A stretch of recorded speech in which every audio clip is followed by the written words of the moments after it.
Hi, it's Tom from Eyecare Eyewear, bringing you an evidence-based perspective to behavioural vision care. Today I'd like to talk about telehealth for optometry and how we use it at our practice.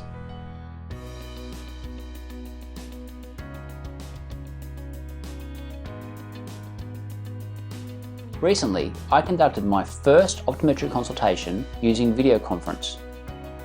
And I'd like to thank our kind and generous patient who gave me permission to share some of this footage from this consultation. Now, similar to most optometrists, we have now followed the advice from the Commonwealth Department of Health that due to the COVID-19 pandemic, we have now limited our service to urgent cases only. So what do you do if you have a sore eye and you're in home isolation? Given the current government social distancing restrictions, how would you get some appropriate advice regarding a sore eye? Other scenarios would be if you need a renewal for a prescription for eye drops, or maybe you need some advice regarding a new medication that you're taking and how this might affect your eyes. You might also not be sure if your eye problem is significant enough for you to travel all the way to our practice. And with a video conference call, I'll be able to better recommend that a conventional face-to-face consultation is required.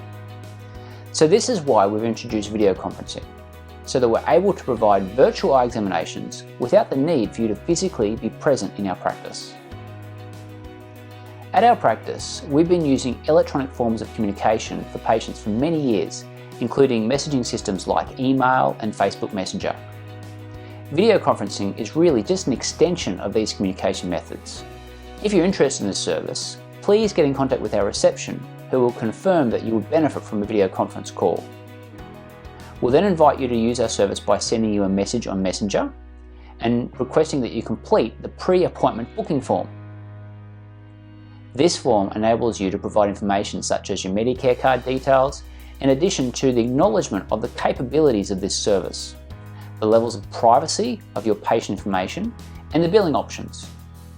It also provides us with your consent for the recording of the video call, which is then linked to your file in our patient database. The consultation is then booked at a time that is mutually suitable, and using this booking system, you can automatically update your calendar, which is super handy. The actual call is just like a regular video call and will usually last less than 15 minutes. It sometimes helps if you can attach close-up photos of your eye to this message thread. At the conclusion of the consultation, I will then send you a report with the recommendations in addition to the account for the service. So it's early days for optometry and using video conferencing for consultations, but I want to share with you my opinions on the advantages and the limitations of the service. I would also be very interested in your thoughts as to the value of this service and if you think it should be eligible for a rebate under Medicare. Currently, optometrists can be reimbursed under Medicare for using video conference calls to facilitate virtual examinations with ophthalmologists, where patients are not in a hospital or in a telehealth eligible area, or a patient of an Aboriginal medical service.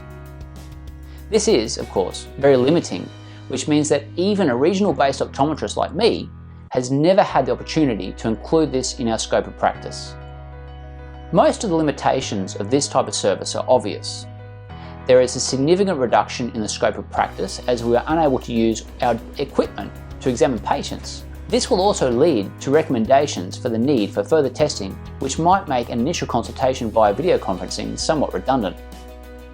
There are also privacy concerns with the exchange of potential sensitive patient information using protocols that have not been designed to be highly secure. Now, all this being said, there are immense benefits in video conferencing, particularly during times with the current COVID-19 pandemic. Patients can access their optometrist without the need to leave their home. It also means that patient care can be provided in a more timely fashion, as there is less coordination required to physically come into our practice. If you like this video, give it a thumbs up and subscribe to our channel to see more of our videos. Comment down below if you have any questions or topics you'd like to hear more about. Thanks for watching.